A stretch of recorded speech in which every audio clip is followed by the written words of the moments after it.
અને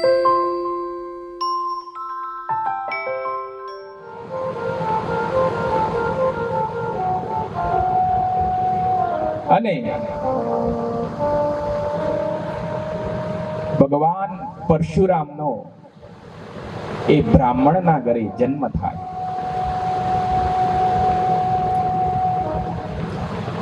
બોલીએ શ્રી પરશુરામ ભગવાન કી જય. પરશુરામ એ બ્રાહ્મણ કુળમાં જન્મ્યા,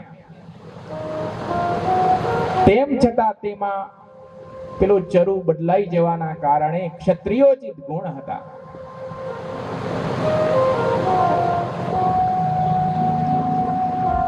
એકવાર સહસ્ત્રાર્જુન એ બ્રાહ્મણોનું અપમાન કરે, તપસ્વીઓનું અપમાન કરે.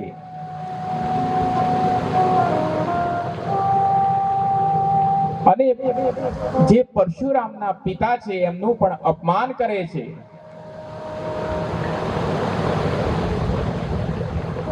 ત્યારે આ જે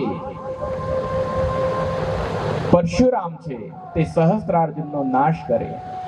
અને જ્યાં જ્યાં ધર્મનો લોપ થયો હોય, ધર્મની હાનિ કરવા વાળા શત્રુઓ હોય, એવા ક્ષત્રિયો હોય, એ બધાને પોતાના શસ્ત્ર ફરશુથી આ પરશુરામ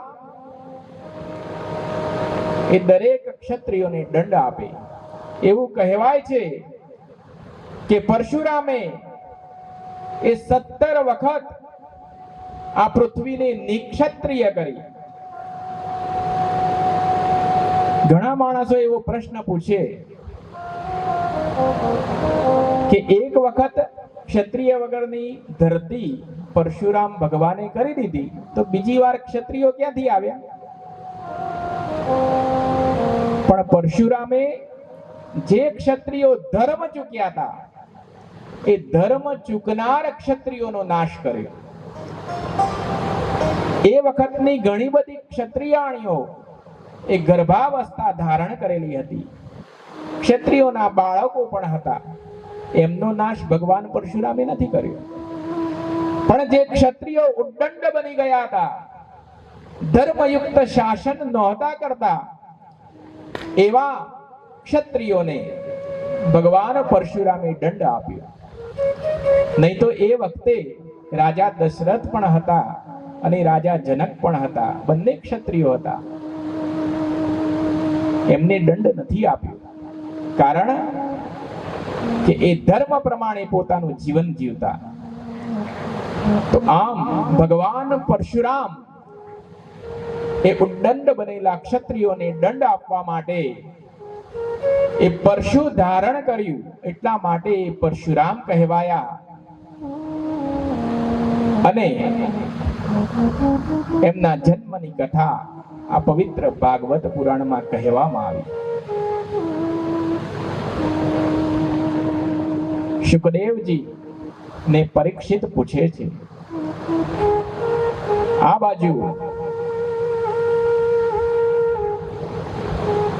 ઉદ્ધવજીને વિદુરજી પૂછે છે, સનકાદી ઋષિઓને નારદ પૂછે છે કે ભગવાન પરશુરામ એ તો ભગવાનના અંશ અવતાર હતા, ભગવાનના પૂર્ણાવતાર કયા થયા? એ ભગવાનના પૂર્ણાવતારની કથા હું સાંભળવા માંગુ છું. તમે મને એ ભગવાનના પૂર્ણાવતારની કથા કહો. ત્યારે શુકદેવજી કહે છે કે હે પરીક્ષિત, હું ભગવાન રામચંદ્રની કથા તમને કહું છું. ધ્યાનપૂર્વક તમે સાંભળો. આપણા શાસ્ત્રોમાં કહેવામાં આવ્યું, ચરિતમ રઘુનાથસ્ય શતકોટિ પ્રવિસ્તરમ એકૈક અક્ષરમ પુંસામ મહાપાતક નાશનમ. ભગવાન રામ નું ચરિત્ર એ આપણે સાંભળીએ, એનો એક એક અક્ષર મોટા પાપોનો નાશ કરવા વાળો છે.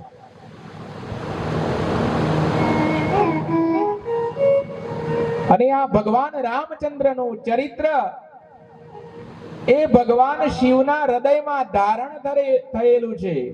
અને એ 1 કરોડ શ્લોકો વાળું છે. શતકોટિ પ્રવિસ્તરમ.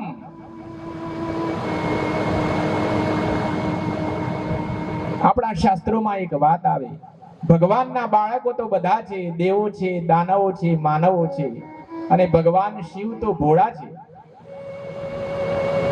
ભગવાનના 3 બાળકો એ શિવની પાસે જાય અને કહે કે 1 કરોડ શ્લોકો વાળું ભગવાન રામનું ચરિત્ર છે, અમને થોડું થોડું આપો, અમે 3 સંતાનો છીએ, ભાગ આપો અમને. પુત્ર એક પિતાની પાસે ભાગ માંગવા માટે જાય, એની ઉંમર થાય એટલે કે બાપા, હવે આપણી જે જમીન છે એ જમીનના અમે 2 દીકરા છીએ, તો 2 ભાગ કરો. એમ આ દેવો, દાનવો અને માનવો ભગવાન શિવ પાસે જઈને કહે કે ભગવાન, આ જે ભગવાન રામનું જીવન ચરિત્ર છે એમાંથી અમને ભાગ આપો. તો ભગવાન શંકર તો ભોળા, 3 ભાગે આપ્યું. 30 લાખ દેવોને, 30 લાખ દાનવોને, 30 લાખ માનવોને, 10 લાખ ભગવાન કે હું મારી પાસે રાખું.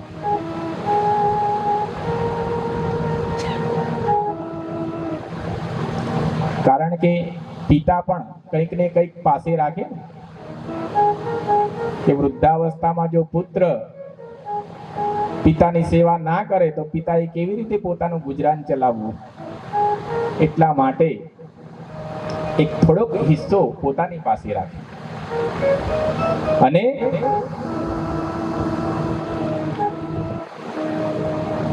થોડાક સમય પછી ફરીથી આ બધા લાલસા વાળા માણસ, લાલસા વાળો દેવો પણ લાલસા વાળા અને દાનવો તો હતા જ. એમ કે આ 10 લાખ શ્લોક ભગવાન પાસે રહી ગયા છે, મહત્વના એમને રાખ્યા હશે, અને જે થોડાક ઓછા કલ્યાણકારી હશે અમને આપ્યા હશે. ફરીથી એમની પાસે જઈએ તો ભોળા છે ને, આપી દેશે. ફરીથી જાય અને કે થોડુંક થોડુંક અમને આપો પાછું, જે આપ્યા હતા એ તો ખૂટી ગયા પૈસા, એ જ્ઞાન ખૂટી ગયું. ફરીથી ભગવાન ભાગ પાડી આપે. એમ કરતા કરતા કરતા ભગવાને બધા જ શ્લોકો, બધું જ જ્ઞાન એ આ 3 ભાગે સરખું વહેંચી આપ્યું. ખાલી એક જ શબ્દ એમની પાસે રાખ્યો, કયો? રામ. અને આ રામ નામ એ જ પરમ કલ્યાણકારી છે.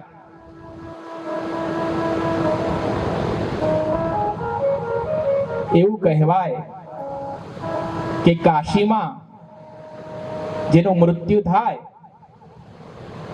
એને દેવલોકની પ્રાપ્તિ થાય. એનું કારણ શું? તો સંતો પાસેથી સાંભળવા મળ્યું કે ભગવાન શિવ એ તો કાશીના રાજા છે. કાશી નગરી એ પૃથ્વીનો અંશ નથી, એ તો ભગવાનના સૃષ્ટિમાં એનો સમાવેશ કરવામાં આવેલો છે. અને એ સૃષ્ટિ ઉપર ભગવાન શિવની નગરીમાં જો કોઈનો દેહ છૂટે તો એ પરમ ધામ પામે, એમાં શંકા નથી. કારણ કે જીવાત્મા નો અંતકાળ હોય ત્યારે ભગવાન શિવ એના કાનમાં આ શબ્દનો ઉચ્ચાર કરે છે, રામ નામનો ઉચ્ચાર કરે છે, અને એ રામ નામથી જ એ જીવનું પરમ કલ્યાણ થાય અને એ જીવાત્મા એ દેવલોકનો અધિકારી થાય.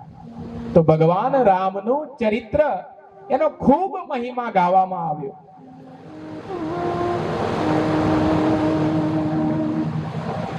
રામાયણમાં અનેક વંશોનું વર્ણન પ્રાપ્ત થાય.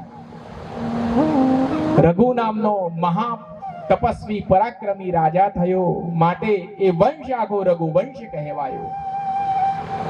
એના વંશમાં અજ પછી દિલીપ રાજાએ ગાયની ખૂબ સેવા કરી. નંદિની નામની ગાય એની ખૂબ સેવા કરી. એના વંશમાં દશરથ નામના રાજા થયા, અને એ દશરથ નામના રાજા પુત્રહીન હતા. એમને પુત્ર સંતાતિ નહોતી. સંતોની અને ઋષિઓની કૃપાથી એમના ઘરે 4 પુત્રોનો જન્મ થાય. એમની 3 રાણીઓ કૌશલ્યા, સુમિત્રા અને કૈકેયી. મહાદેવી કૌશલ્યાથી ભગવાન રામચંદ્રનો જન્મ થયો છે. ભય પ્રગટ કૃપાલા દીન દયાલા કૌશલ્યા હિતકારી. રામાયણમાં રામચરિત માનસમાં ખૂબ સરસ ભગવાનની સ્તુતિ કરવામાં આવી છે.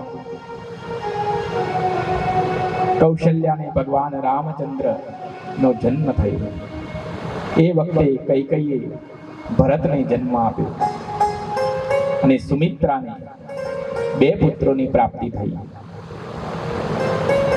જેના નામ લક્ષ્મણ અને શત્રુઘ્ન.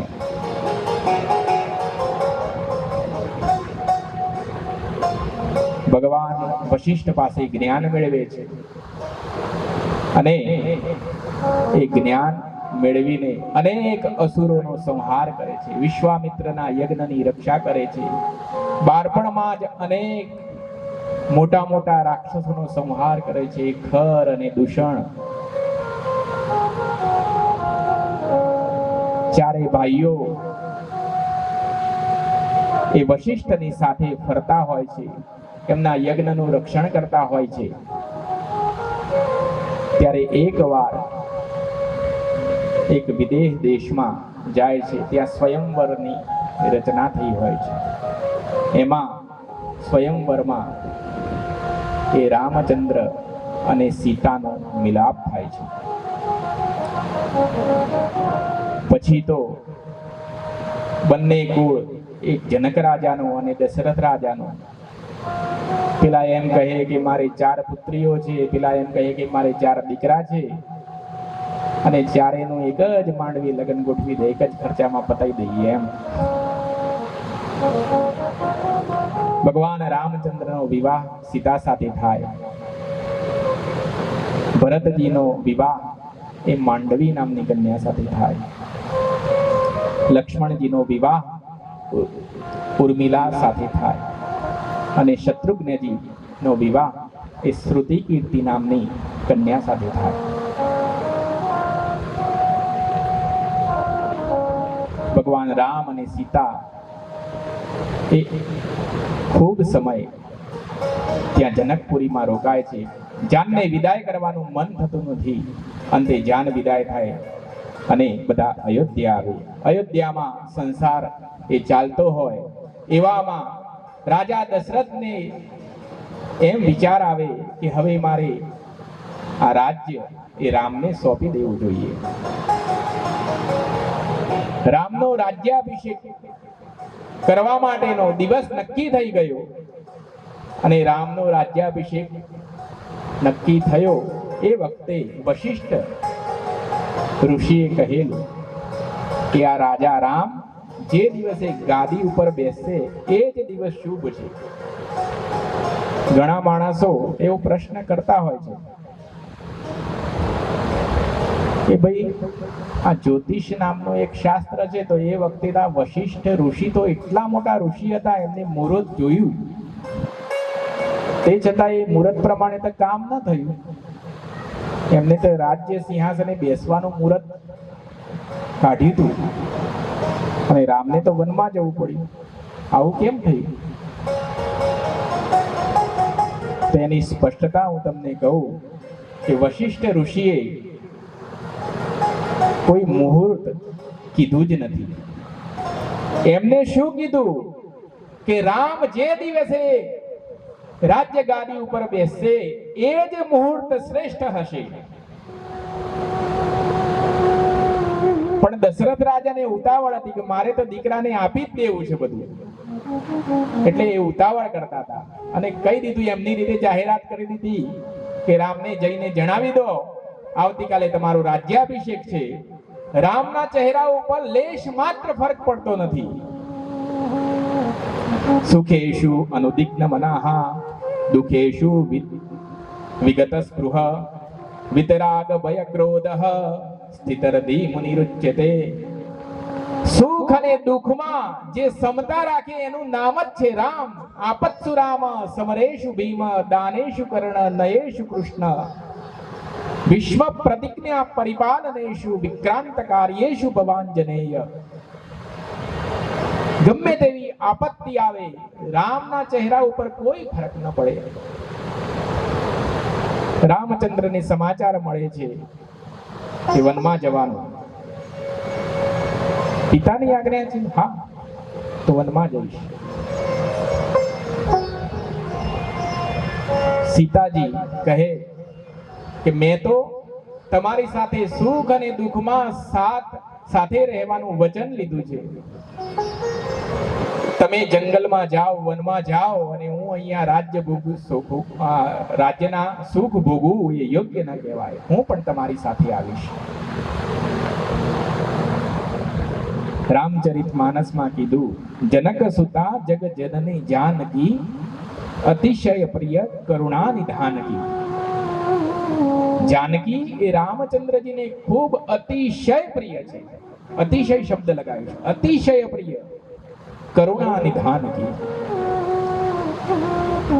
અને સીતાજી કેવા હતા?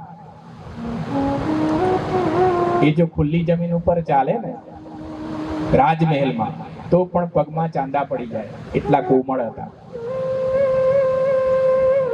અને વનમાં જવા માટે એમને સ્વીકાર કરી લીધો કે મારો પતિ જ્યાં ત્યાં હું. હવે ભાઈ અને ભાભી સીતાજી એમની સેવા કરવા માટે લક્ષ્મણ પણ સાથે જાય છે અને લક્ષ્મણ સાથે જવાનું નક્કી કરે છે. અને એ વખતે રામ, લક્ષ્મણ અને જાનકી વનમાં જાય. વનગમન થાય ત્યાં અનેક શત્રુઓનો સંહાર કરે અને રાવણ કપટપૂર્વક સીતાનું હરણ કરે. એને લંકામાં લઈ જાય એ વખતે જટાયુ નામનો પક્ષીરાજ એની સામે યુદ્ધ કરે અને એ પણ મૃત્યુ પામે. રામ ભગવાન તેના અગ્નિ સંસ્કાર કરે.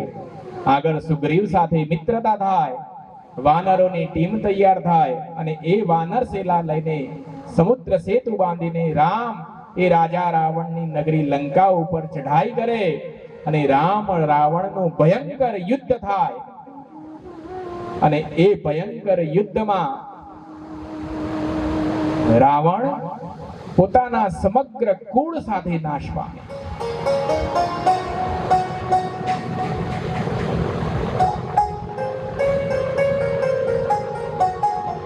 1,00,000 સુત સવા સુત નાતી તે રાવણ ઘર દિયા ન બાતી. કોઈ દીવો કરવા વાળું ના રહ્યું રાવણના કુળમાં. વિભીષણે તો રામનું શરણું સ્વીકારી લીધું એટલે એ બચી ગયા, બાકી બીજું કોઈ જીવિત રહ્યું નહીં. અને રાવણનું મૃત્યુ થતા રામ ફરીથી એ રાજ્ય એ વિભીષણને સોંપે છે અને અયોધ્યા પરત આવે છે. અને પછી રામ રાજ્યની શરૂઆત થાય છે. આજે પણ એ રામ રાજ્યની વાત આપણે સૌ કરીએ છીએ કે શાસન કેવું હોવું જોઈએ, તો રામ રાજ્ય જેવું હોવું જોઈએ. આ રીતે ભગવાન રામચંદ્રની વાત એ આપણા શાસ્ત્રમાં કરવામાં આવી. બોલો શ્રી રામચંદ્ર ભગવાન કી જય. હવે ભગવાન કૃષ્ણ ની વાત એ પણ ભગવાનનો પૂર્ણાવતાર છે. રામનું જીવન એ મર્યાદા પુરુષોત્તમ છે, જ્યારે કૃષ્ણ એ પોતાની લીલાઓ માટે જાણીતા છે. મથુરા નામની નગરી છે. એ મથુરા નગરમાં ઉગ્રસેન નામનો રાજા એ રાજ્ય કરે છે. એ ઉગ્રસેન રાજાને દેવકી નામની એક કન્યા હોય છે. વિવાહ યોગ્ય થતા એના વિવાહ એ વસુદેવજી સાથે થાય છે. એનો ભાઈ હોય છે કંસ. આ કંસ ઘણો દુષ્ટ આચરણ વાળો હતો, પણ તેમ છતાં એ લોકોને એમ લાગે, લોકોને બતાવવા માટે કે પોતાની બહેન ઉપર એને ખૂબ સ્નેહ છે, એટલે વિવાહ થયા એટલે એમ કે આ રથ એમનો હું ચલાવીને લઈ જાઉં, એમને ઝાંપા સુધી હું મૂકવા જાઉં. એમ કરીને એ કંસ એ દેવકી અને વસુદેવ વિવાહ કરીને જઈ રહ્યા હોય છે ત્યારે એમનો રથ ચડાવે છે.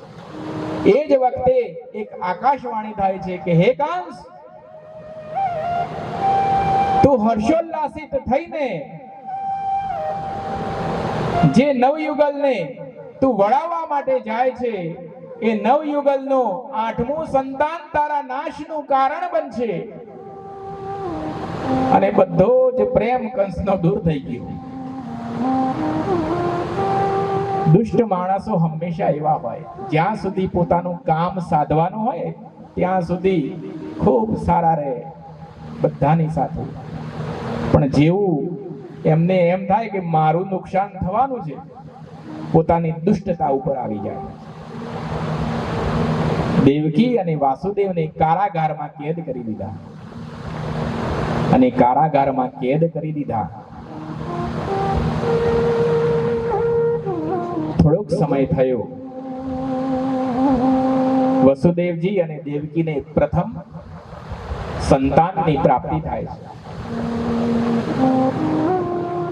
વસુદેવજી એ સંતાન પૂર્વ શરત પ્રમાણે કંસને સોંપે છે, કારણ કે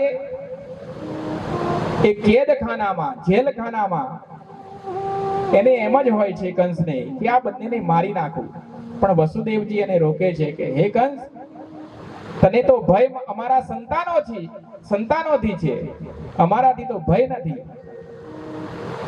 કે સારું, વાંધો નહીં, તમે પોતાનું જીવન પસાર કરો, તમારા સંતાનો મને સોંપી દેજો. એટલે પહેલું સંતાન અવતાર ધારણ કર્યો, કંસને સોંપી દીધું.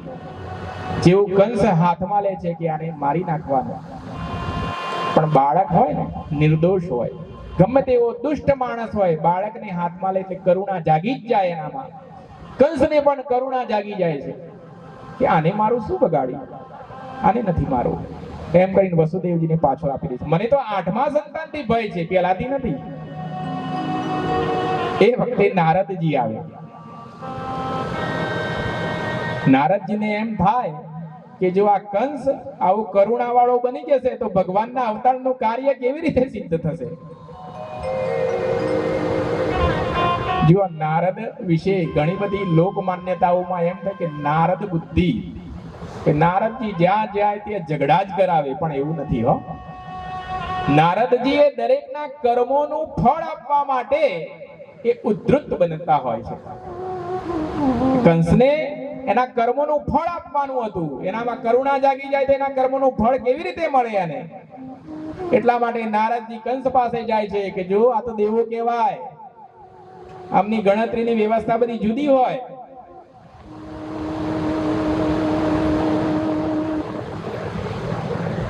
તને એમ છે કે 8મા સંતાનથી મારો નાશ થવાનો, પણ એ છેલ્લેથી ગણે તો પહેલું સંતાન 8મું થાય, વચ્ચેથી ગણે તો કોઈ પણ 8મા નંબરે ગણી શકે.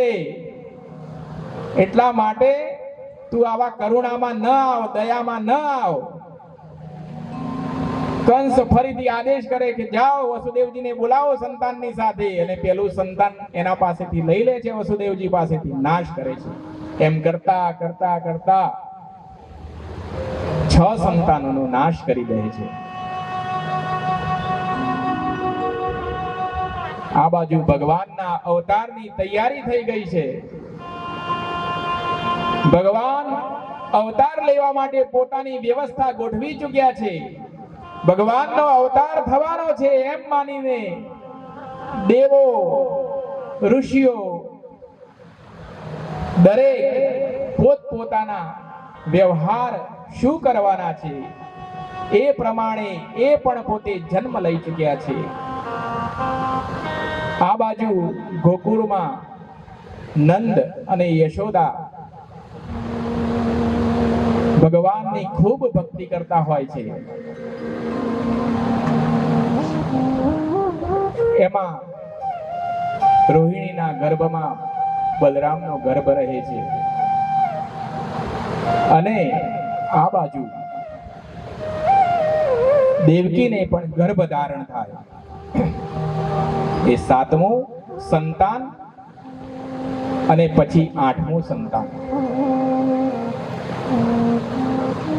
ભગવાને પોતાની માયાનો વિસ્તાર કરે છે, માયાને આજ્ઞા કરે છે.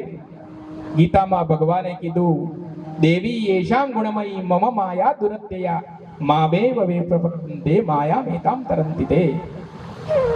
એ માયાને કોઈ ન સમજી શકે.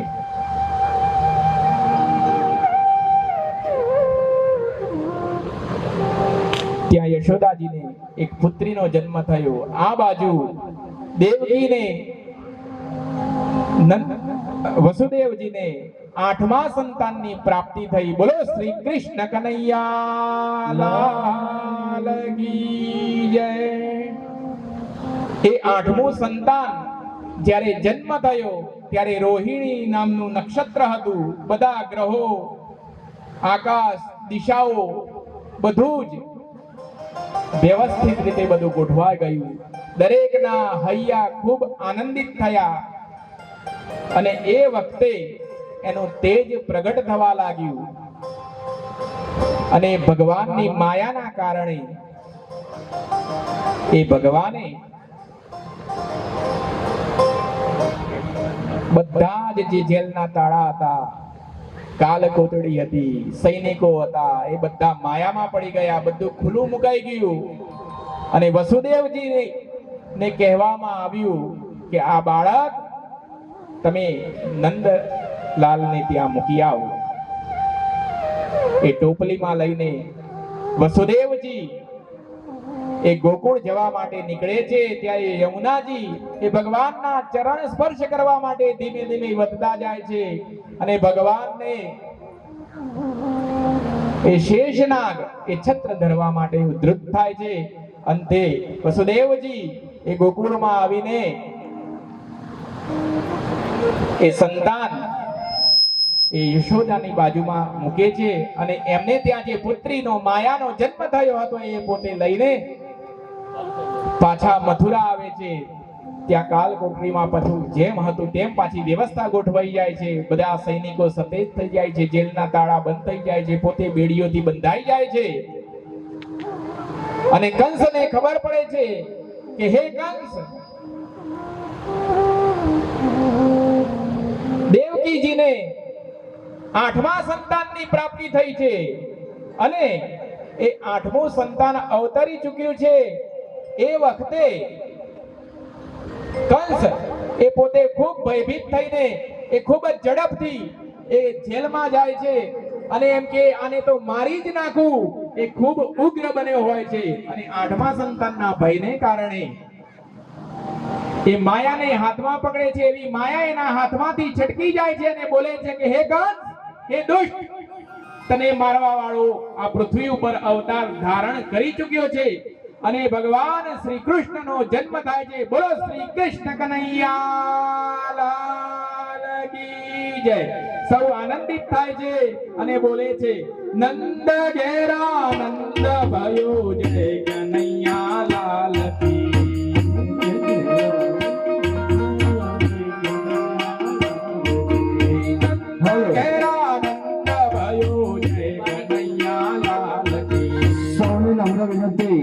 કોઈ સભા મંડપમાંથી ઉભા ન થાય.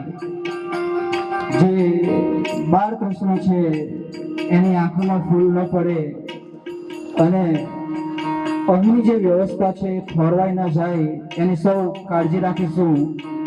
જે ફળફળાદી ઉપર જે દેખાય છે એને આપણે લેવા માટે પણ જે વ્યવસ્થા જે છે કરેલી છે, તો એ પણ આમ કોઈક વ્યવસ્થા ખોરવાઈ ન જાય એની પણ આપણે કાળજી રાખીશું. તો આવું સૌ માનીએ કૃષ્ણ જન્મ ઉત્સવ. મથુરાની નગરીમાં કાનો જન્મ્યો,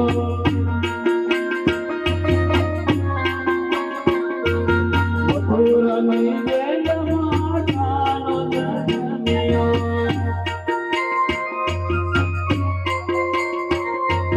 વાસુદેવ ટોપલામાં મેલીને આલ્યો,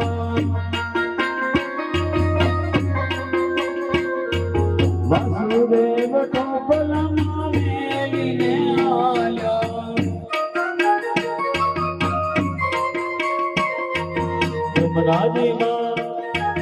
જમનાજીમાં કેળિયું પાડે મારો શ્યામ, મટકી બોલે અરે શ્યામ આવીને મારી મટકી. જમનાજીમાં કેળિયું પાડે મારો શ્યામ, આવીને મારી મટકી બોલે.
पशुपाल के गैया चराने आए जय हो पशुपाल के, जय हो पशुपाल की जय कन्हैया लाल के, जय हो पशुपाल की जय कन्हैया लाल के,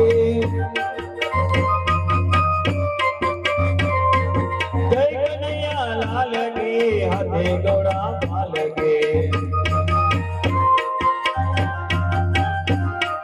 जय कन्हैया लाल की हाथी गौड़ा पाल के, गोपाल मारो बारणी झूले रे, गोपाल मारो बारणी झूले रे,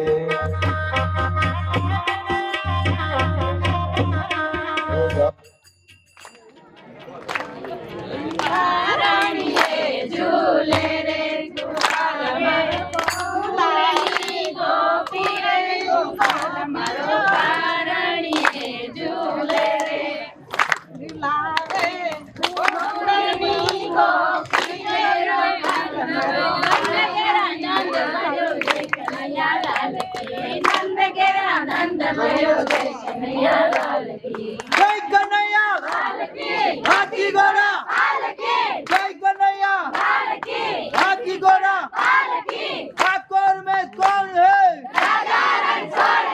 ठाकुर में कौन छे,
हे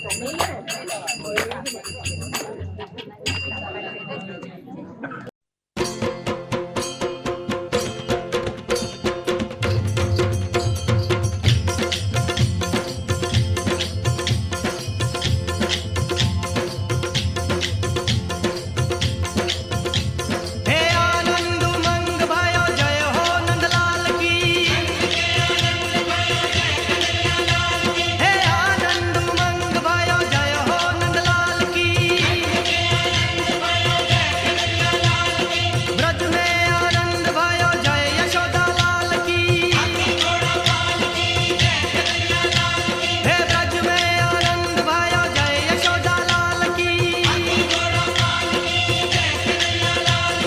जय हो नंदलाल की जय यशोदा लाल की। जय हो नंदलाल की जय यशोदा लाल की। हे आनंद उमंग भयो जय हो नंदलाल की। हे ब्रज में आनंद भयो जय यशोदा लाल की।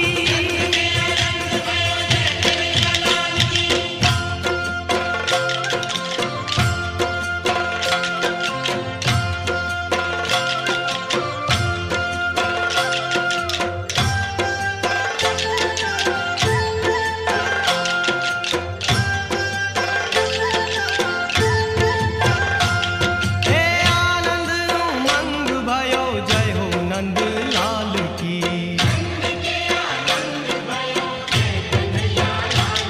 हे ब्रज में आनंद भयो जय यशोदा लाल की।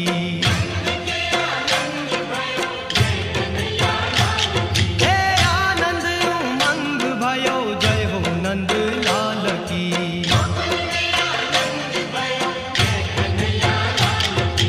जय हो नंदलाल की जय यशोदा लाल की।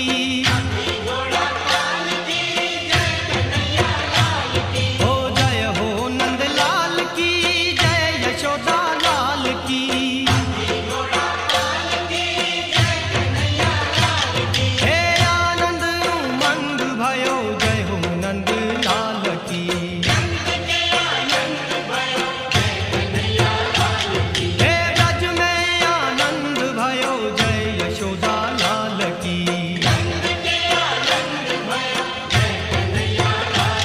हे आनंद उमंग भयो जय हो नंदलाल की।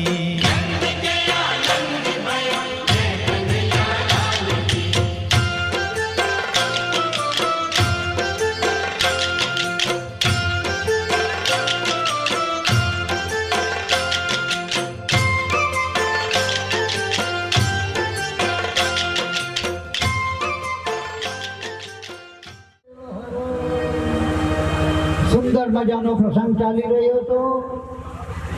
અત્યારે સમય તો પૂર્ણતાને આરે છે, ત્યારે મને ખબર છે કે બધાને ભૂખ પણ લાગી છે, સમય પણ ઓવરટેક થઈ ગયો, એટલે સમયને મારે બાંધવો નથી, એને આગળ વધારવો છે. પરંતુ અહીંના કાર્યકર્તા અર્જુનભાઈ, અમારા સ્વામીજી સદાનંદ મહારાજશ્રી, એમની પ્રેરણા થઈ, એમને હુકમ થયો કે ખંડુભાઈ તમારે 5 મિનિટ બોલવાનું છે, 2 શબ્દ બોલવાનું છે. અને મારા અર્જુનભાઈએ તો મને સંદેશો, હું જ્યારે આવતો હતો રસ્તામાં કીધું, ખંડુભાઈ તમારે 5 મિનિટમાં ભાગવત કરવાની છે, 5 મિનિટ. એવું છે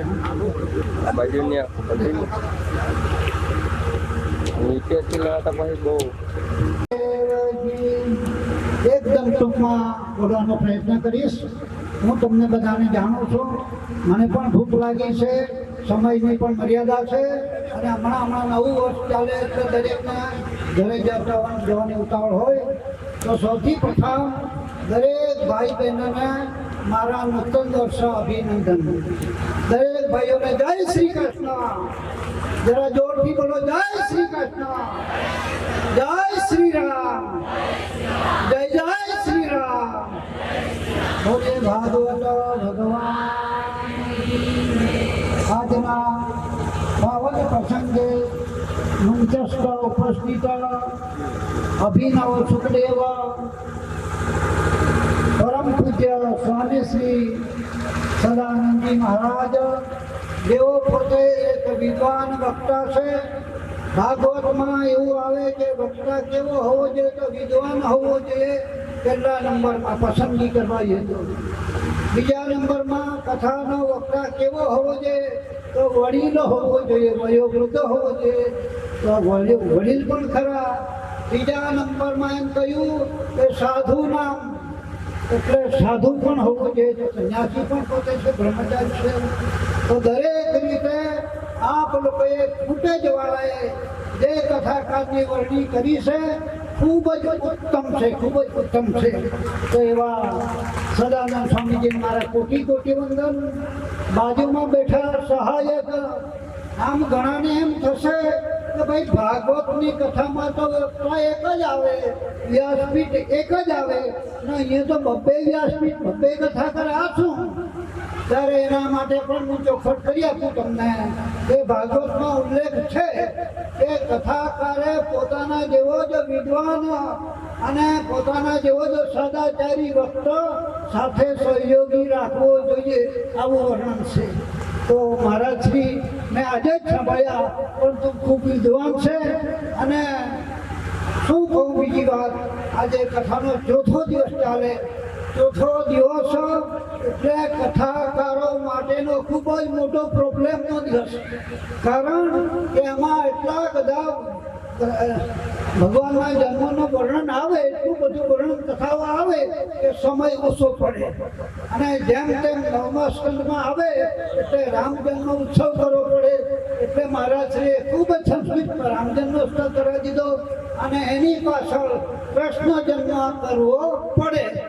આટલી બધી ઉતાવળ કરવી પડે, એટલી બધી ઉતાવળ કરવી પડે, એમાં મારા જેવા ત્રીજા વ્યક્તિને બોલવા માટે અવકાશ આપો એ પણ ઘણું મુશ્કેલ થઈ જાય, હું જાણું છું. એટલે મને માફ કરજો. ત્રીજા વ્યક્તિ તરીકે આપ લોકોએ મને બોલવા માટે ઉપસ્થિત કર્યો છે. ત્યારે પહેલાં તો હું એટલું જ કહીશ, ગામ છે, ગામનું નામ ફૂટેજ. ફૂટેજનો અર્થ એવો થાય કે ફૂટે જ નહીં, ફૂટે જ નહીં, ફૂટે એટલે ઘટે, ઘટે જ નહીં. તો અહીંયા શું નથી ઘટતું? વર્ષોથી સ્વામીજી 35 વર્ષથી આવે, 35 વર્ષ, પરંતુ તમારો ભાવ ફૂટતો જ અને તમારા ભક્તોનો ભાવ એમના પર ફૂટતો નથી ને એમનો ભાવ તમારા પર ફૂટતો નથી. તો ફૂટે સાર્થક થઈ ગયું, થઈ ગયું. આનું નામ ફૂટે જ. એટલે આવા ધીરજવાળા આપ ભક્તોને મારા કોટી કોટી વંદન છે, નમસ્કાર છે. છેલ્લે ભાઈએ મને એમ કહ્યું, અર્જુનભાઈએ, કે 5 મિનિટમાં તમારે ભાગવતનું રહસ્ય બતાવી દેવાનું છે, 5 મિનિટમાં. તો હવે જરા જોતા રહેજો, 5 મિનિટમાં પૂરું થાય કે કેમ. ન થાય તો માફ કરજો. આમ તો ભાગવત પૂરો થવાનો નથી, પરંતુ ભાગવતનો એક શ્લોક આપ લોકોને સંભળાવીશ. એમાં ભાગવતનું મહાત્મા છે.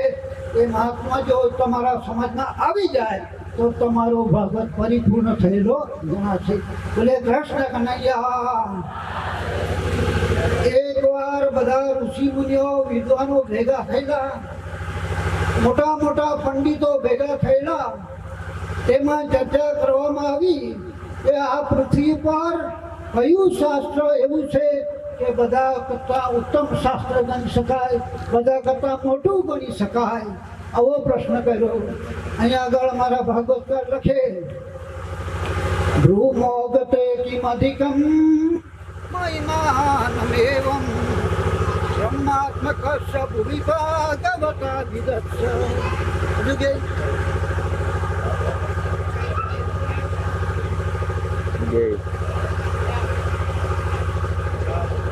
ચાલો જવાલો આવી ગયા. અરે વાહ, ભગવાન કેવો દયાળુ, ચમત્કાર કહેવાય ને.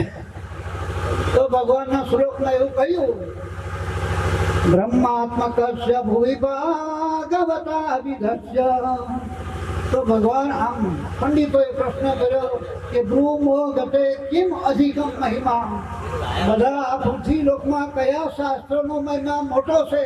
બધા કરતાં મોટું શાસ્ત્ર કયું? ત્યારે અમારા સુખદેવજી મહારાજે ભાગવતમાં કહ્યું અને ગુજરાતીમાં પ્રેમાનંદે ભાગવતની રચના કરેલી. પ્રેમાનંદેમાં લખ્યું અષ્ટાદશ પુરાણ વિશે છે શિરોમણી શ્રી ભાગવત તે મધ્ય દસમની લીલા કેવળ તત્વનું તત્વ. એટલે બધા મળીને પુરાણ કેટલા છે? 18 પુરાણ. તો 18 પુરાણમાં ઉત્તમ પુરાણ, મોટું પુરાણ કયું? ત્યારે પ્રેમાનંદજી લખે અષ્ટાદશ પુરાણ વિશે છે શિરોમણી શ્રી ભાગવત. શિરોમણી એટલે જેના માથા પર શિર મણી હોય ને એ શિરોમણી, છત્રપતિ શિરોમણી આવે ને. તો બધા કરતા મોટું કોણ? તો ભાગવત. એમ કહ્યું. સવાલ એમ થાય કે ભાગવત જ કેમ મોટું? ભાગવત કરતા તમે યોગ વશિષ્ઠ રામાયણ વાંચો, વાલ્મીકી રામાયણ વાંચો, ઘણા મોટા, ઘણા જાડા, 24,000 શ્લોકવાળા. ને આ ભાગવતને મોટું કેમ બનાવ્યું, કેમ માનવામાં આવ્યું? એના કરતાં વેદો ઘણા મોટા, તો એના કરતાં ભાગવતને ઉત્તમ કેમ કહ્યું? ત્યારે જવાબ આપ્યો. તો ભાગવતમાં કારણ બતાવ્યું બ્રહ્માત્મા એકસ્ય ભૂવિભાગવતાભિધસ્ય. એટલે બ્રહ્મ અને આત્મા, જીવ અને શિવ, આત્મા અને પરમાત્માની જે શાસ્ત્રમાં એકતા કરી બતાવે એ બધા કરતાં ઉત્તમ અને એકતા કરી બતાવેલું શાસ્ત્ર તે ભાગવત છે. એટલે બ્રહ્માત્મા એકસ્ય ભૂવિભાગવતાભિધસ્ય. તો એટલે ભાગવત બધા કરતાં મોટું છે. હવે તમને એમ થાય, સવાલ થશે કે ભાઈ ભાગવતથી ફાયદો કોને? કથા વાંચનારને ફાયદો કે સાંભળનારને ફાયદો? તો અહીંયા આગળ જવાબ આપવામાં આવે ભૂમોગતે કિમધિકમ મહિમાનમેવં બ્રહ્માત્મકસ્ય ભૂવિભાગવતાભિધસ્ય યત સંશ્રયા નિગદતે લભતે સુરક્ષા. જવાબ આપ્યો યત સંશ્રયા એટલે જેનો આશ્રય કરે અને જેનો આશ્રય કરીને જે કથાનું વાંચન કરે તે વક્તા કહેવાય. તો વક્તા ખૂબ જ પુણ્યશાળી. આપણા ભાગવત કથાના બંને વક્તાઓ ખૂબ જ પુણ્યશાળી છે.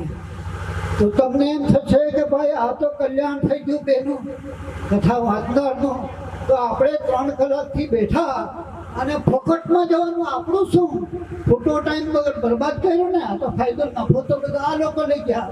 હવે નફા વગર આપણે ધંધો કરતા નથી. તો આપણે શું? બહેનો મને ગાળ દેશે તો અમે ખોટા, અમારા માટે શું?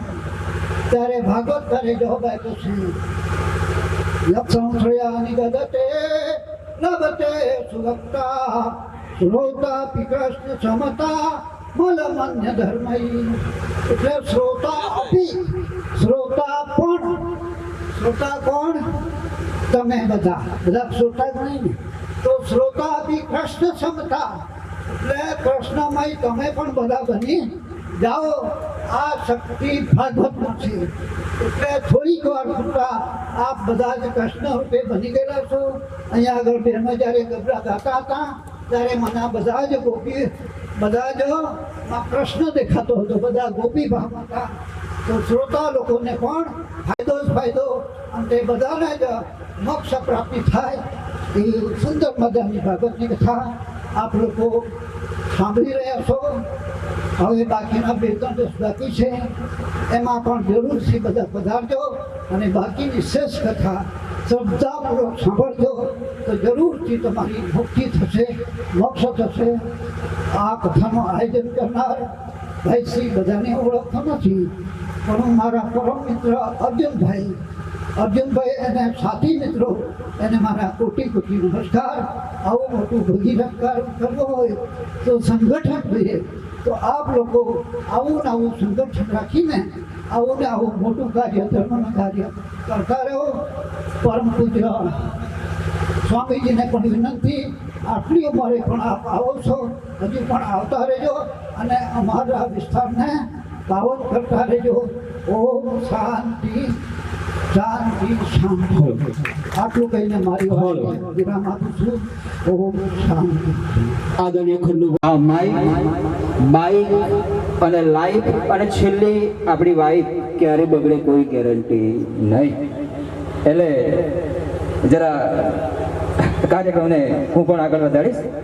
તો આજના ચોથા દિવસનો જે ભંડારો જે છે એ આદરણીય શ્રી રણજીતભાઈ દેસાઈ પરિયા, હાલ મુંબઈ નિવાસી, એમના તરફથી 20,101 રૂપિયા આપણને આજના મહાપ્રસાદનો ભંડારો મળેલ છે. તો એમને આપણે તાળીઓથી વધાવી લઈશું. એમને હું સ્ટેજ પર આમંત્રિત કરું છું. આવો સાહેબ, આવું પડશે. આજે અર્જુન કાકા ઉચકીને લઈ આવશે. તો એમને હું આમંત્રિત કરું છું શ્રી રણજીતભાઈ દેસાઈ સાહેબને.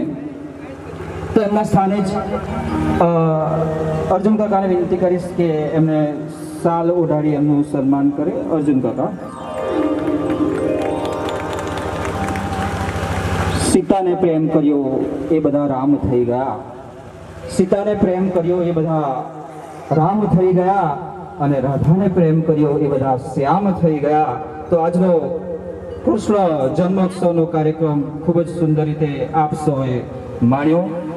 હું હવે સ્વાગત માટે આગળ આમંત્રિત કરું છું માન્ય શર્મા સાહેબ સેલવાસ, રિટાયર મામલતદાર સાહેબ છે, એમને હું આગળ આમંત્રિત કરીશ. અહીં કથાના યજમાન શ્રી રાજેશભાઈને વિનંતી કરીશ કે એમને પુષ્પથી એમનું સન્માન કરે. માન્ય શર્મા સાહેબ, આપણે સૌ તાળીઓથી એમને વધાવીશું. માન્ય Kamleshbhai, deputy engineer GB Gundlav Valsad, એમને પણ હું અહીં આમંત્રિત કરું છું. જ્યાં હોય ત્યાંથી અહીં આગળ આવે. માન્ય કમલેશભાઈ. માન્ય નવીનભાઈ કાંજલ રણછોડ, રિટાયર સચિવ શ્રી ગાંધીનગર, જો ઉપસ્થિત હોય તો એ પણ અહીં આગળ આવે. શ્રી કિરીટભાઈ બાબુભાઈ ગોળમાં, જ્યાં હોય ત્યાંથી સ્ટેજ તરફ આવે આગળ. શ્રી કિરીટભાઈ બાબુભાઈ ગોળમાં. શ્રીમતી આશાબેન અશોકભાઈ કવાલ બેનશ્રી પણ સ્ટેજ બાજુ આવશે.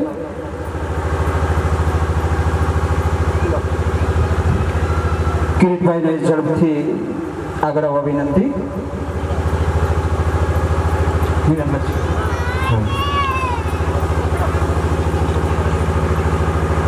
ભાઈ શ્રી રાજેશભાઈ એમનું પુષ્પથી સ્વાગત કરશે.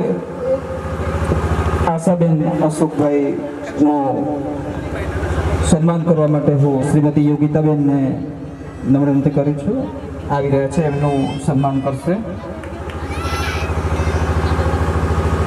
નથી લેવામાં મજા છે, નથી કોઈનું લઈ લેવામાં મજા છે. નથી લેવામાં મજા છે, નથી કોઈનું લઈ લેવામાં મજા છે. આ તો બધા ભિક્ષાના પ્રકારો છે. તું આપનારો થા, તું લેનારો ન થા, તું આપનારો થા. તો આપણી વચ્ચે આશાબેનનું સન્માન થયેલું છે. આપ સૌ એમનું પણ તાળીઓથી વધારશો. આજ રોજ જે કંઈ આપણને ભંડારો મળ્યો છે એમના દાતાઓના નામોત્તરેથી વાંચન થશે. જીતેન્દ્રભાઈ રઘુભાઈ કરાયા 1001, જયરામભાઈ ખેલાભાઈ કુંડિત તાળફળિયા 1111, સુરેશભાઈ રમણભાઈ તરમાલિયા 251. અત્યારે તાળીના પાડશો, 50 નામ વાંચવાના હે, છેલ્લે પાડીશું આપણે જોડે. ચંદુભાઈ ગગનભાઈ પટેલ તરમાલિયા 251, જીતુભાઈ ભેકાભાઈ મોટાભાગ સિપા 40, હંસાબેન શાંતિલાલ પટેલ પારડી 111, મોહનભાઈ નગીનભાઈ પટેલ ડોંગરી 600, કમળાબેન નાગરભાઈ ખુંટેજ 101, મુકેશભાઈ કીકુભાઈ તરમાલિયા 501, ધીરુભાઈ બાવનભાઈ પટેલ આમડી 101, ધીરુભાઈ નારણભાઈ અંબાજ 300, રાજેશભાઈ નાનુભાઈ પટેલ સેલવાસ 1001, રાજેશભાઈ રમણભાઈ પટેલ ભરૂચ 2001, સ્વ ચંપકભાઈ લક્ષ્મણભાઈ પટેલના પરિવાર તરફથી ખુંટેજ 4 રસ્તા 2100, બાપા સીતારામ 501, લીલાબેન ડાહિયાભાઈ પટેલ ગાંધીનગર 2100, ગોવિંદભાઈ નથુભાઈ પટેલ કચવાલ 500, મહેશભાઈ કરશનભાઈ પટેલ ભગતફળિયા 1100, અરવિંદભાઈ નગીનભાઈ દેસાઈ વલસાડ 1000, ગુપ્તદાન 2222, ધનસુખભાઈ મોહનભાઈ પટેલ ગોયમાં 1100, રમેશભાઈ માંદાભાઈ પટેલ વેલપરબા 501,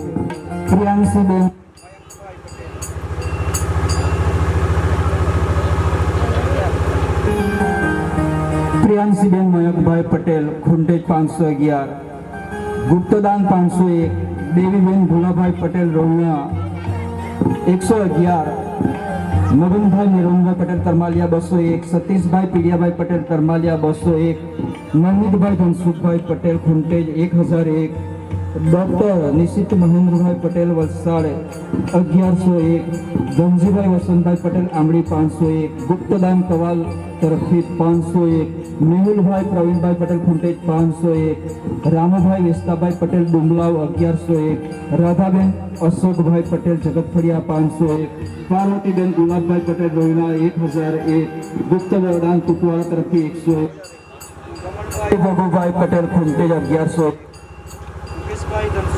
પટેલ 2100, ઉમેશભાઈ 2100, દ્રષ્ટિ શાંતિલાલ પટેલ પારડી 500, ભરતભાઈ ખંડુભાઈ નિસાર 3000,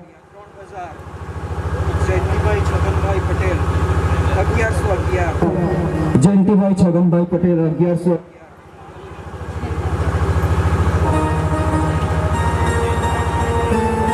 ભરતભાઈ ખંડુભાઈ પટેલ નિસાર ફળિયા 3000,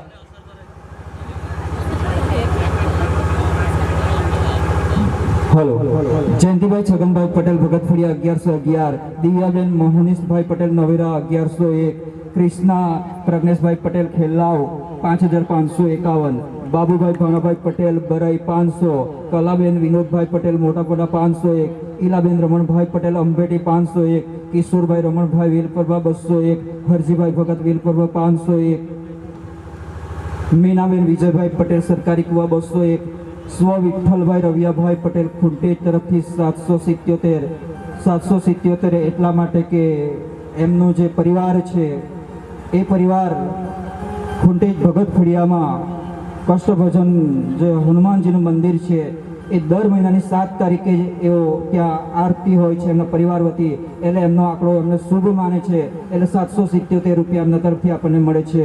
વિનોદભાઈ નગીનભાઈ પટેલ ખુંટેજ 511, ધીરુભાઈ ચમરભાઈ પટેલ સુકેશ 100, ગુપ્તદાન સુકેશ 500, ગુપ્તદાન ખુંટેજ 501, ગુપ્તદાન ખેલાવ 201 અને તારાબેન ભરતભાઈ વાપી તરફથી આપણને 1 તેલનો ડબ્બો અને 40 કિલો ચોખાનું દાન મળેલ છે. હું હર્ષદભાઈને વિનંતી કરીશ કે એ દાતાઓને શબ્દોથી એમને વધાવે પાછળ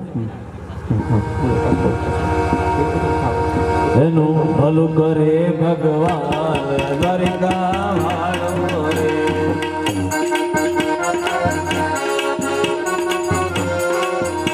એના ભર્યા રહે ભંડાર દ્વારિકા વાળો રે.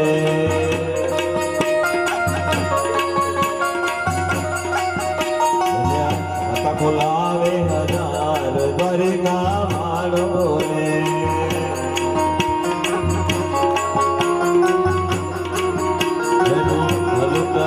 ભગવાન દ્વારિકા વાળો રે નો સુખી રાખે પરિવાર દ્વારિકા વાળો રે. દ્વારિકા વાળો રે. દ્વારિકા વાળો રે. સંગીત ટીમનો ખૂબ ખૂબ આભાર. માન્ય શર્મા સાહેબ સેલવાસ તરફથી આપણને 2100 રૂપિયા દાન પેઠે મળેલ છે. આપ સૌ એમને પણ તાળીઓથી વધાવી લેશો. હવે હું આપણી કથાનો ચોથા દિવસનો છેલ્લો આરતીના કાર્યક્રમ માટે આમંત્રિત કરું છું મહેશભાઈ કરશનભાઈ પટેલ ભગત ફળિયા ખુંટેજ, ગોપાલભાઈ છોટુભાઈ પટેલ વેલપરવા, સોમભાઈ વેલપરવા સપચરી, હરજીભાઈ ભગત વેલપરવા, બહાદુરભાઈ મકનભાઈ પટેલ ભગત ફળિયા, બાબુભાઈ બરઈ અને આજની રસોડાની જે ટીમ જે છે એ ટીમના તમામ જે સભ્યો જે છે એમને પણ હું આમંત્રિત કરું છું.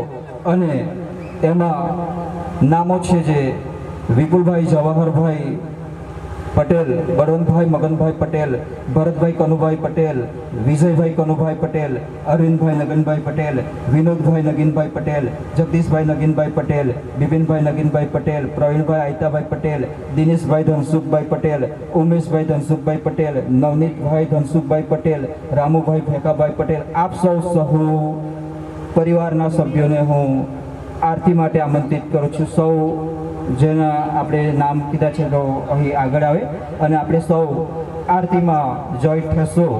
હજુ પણ પ્રભુ જય કાના કારા મીઠી મોરલી વાળા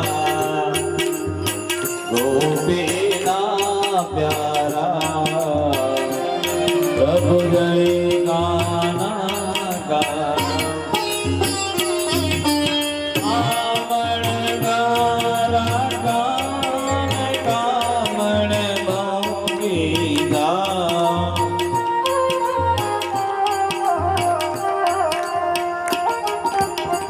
માખણ જોરી મોહન માખણ જોરી મોહન ચિત જોરી પ્રભુ જય કાના કારા નંદ યશોદા ઘેર વૈકુંઠયો તારે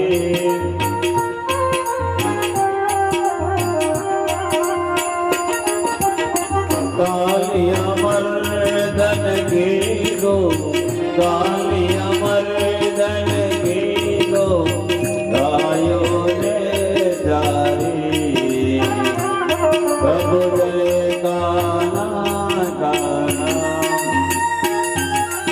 રોણખણો તુજ પાર કે મેં નહીં આવે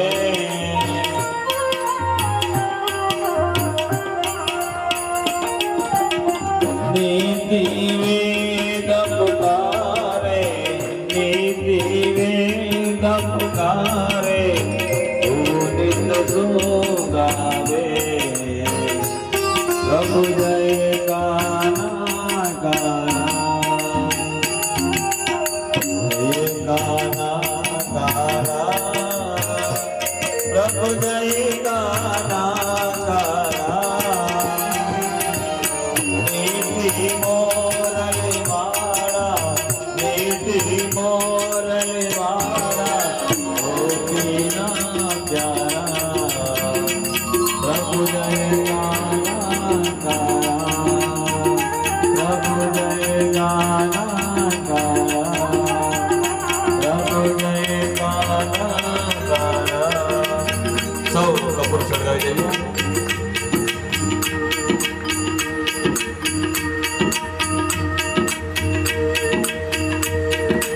અપૂર ગૌરમ કરુણાવતારમ સંસારસારમ ભુજગેન્દ્રારમ દાવસન્ન હૃદયારવિંદે ભવં ભવાની દૈતમ નમામિ.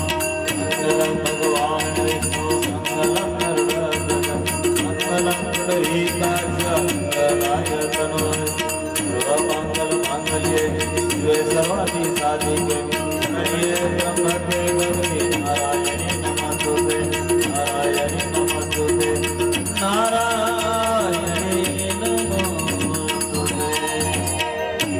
ભાગવત ભગવાન કી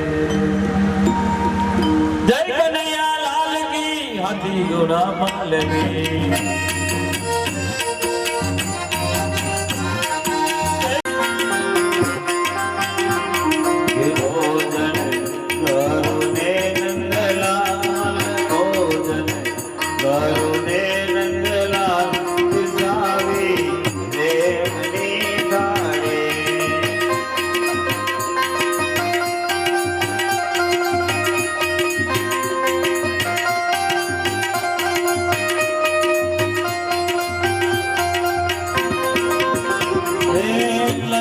સુપારીને હિલતી મકામે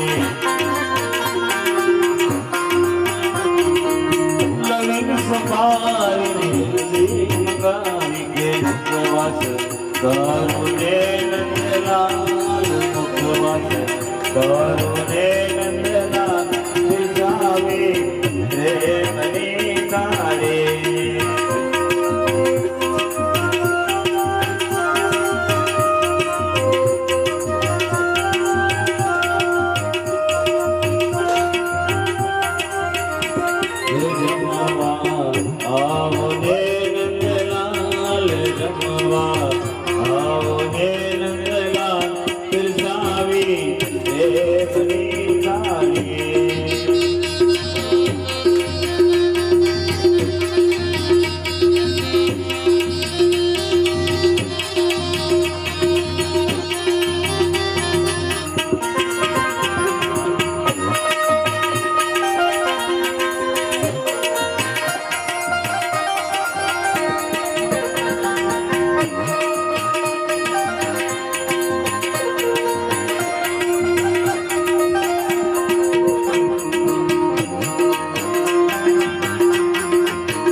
प्रेमनी काळे